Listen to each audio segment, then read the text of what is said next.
Looking back at the past couple of years by Disney and Lucasfilm and the Star Wars movies and other projects that they produced, you can really see that the Star Wars community is still somewhat divided because of The Last Jedi backlash and what happened with The Rise of Skywalker, and now it's quite interesting as to what the future holds for the Star Wars franchise.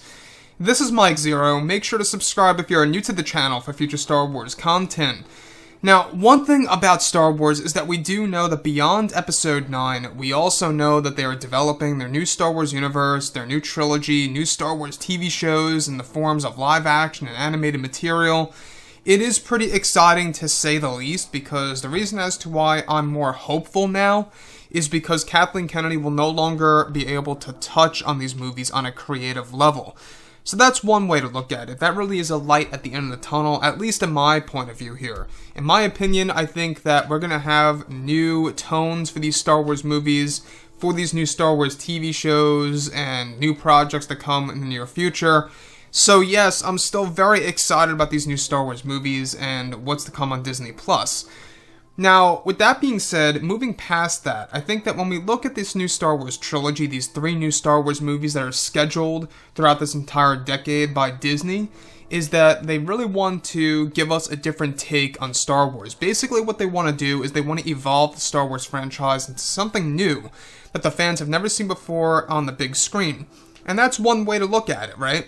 When you think about this, they want A-list actors, they want a different composer, they want different sets, they want these movies to be on a much larger scale, so that's their way of evolving the franchise. Now, when it all comes down to the first film of the trilogy, now that both Disney and Lucasfilm are finished with the sequel trilogy and are now moving on to the new Star Wars trilogy of films, many fans have been very excited about the future of the Star Wars franchise, such as with Disney's new Star Wars film, dubbed as Star Wars X, which implies Star Wars Episode 10, where it's explained that currently both Disney and Lucasfilm are developing the first film of the new trilogy, that they are looking into bringing in Star Wars legends of both Darth Malgus and Darth Bane into the mix for this new Star Wars film, where it's noted that not only will the film be very lore-heavy of the Jedi and the Sith, but also the Force in general. They are currently in negotiations of bringing in Sith Wraiths into the live-action form, visually on screen, and that Disney teased this in Episode 9, when Palpatine talked about his own spirit passing into Rey.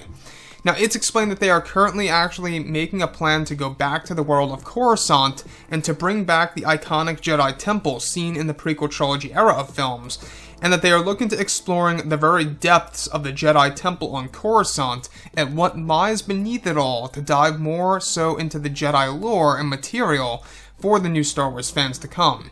Now, the new Star Wars film is said to be a very dark Star Wars film and will bring tons of Star Wars Legends material into the mix, as well as abandoned concepts by George Lucas.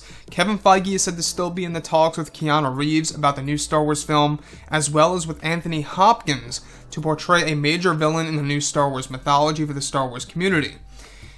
So the thing about this new Star Wars film, alright, let's think about this for a second. The fact that they are trying to bring back the Jedi Temple on Coruscant and giving us a different part of that environment, giving us a different level, if you will, of the Jedi Temple. Everything that resides below the temple is going to be very interesting. Kind of reminds me of how below Darth Vader's castle lies a Sith cave. They want to do exactly just that with this new Star Wars trilogy. So, these new Star Wars movies, like I say, it's going to be a very big challenge. Bob Iger stated this. It's going to be very difficult because they really have to catch lightning in a bottle again with these new Star Wars films, because they no longer have to do with the Skywalkers per se, and they are no longer latching on to heavy nostalgia. Of course, you're going to have your connections, right? You're going to have planets, familiar environments, and, well, that might be about it, right?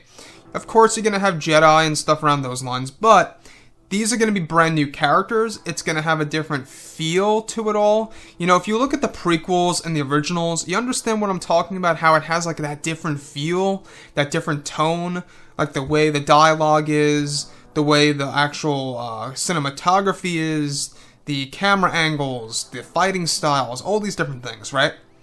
That's all going to apply to this new Star Wars trilogy. It's going to have a different tone. So that's the thing that's, I think, most interesting about these new Star Wars movies is whether or not the new tone is going to best fit Star Wars as a brand.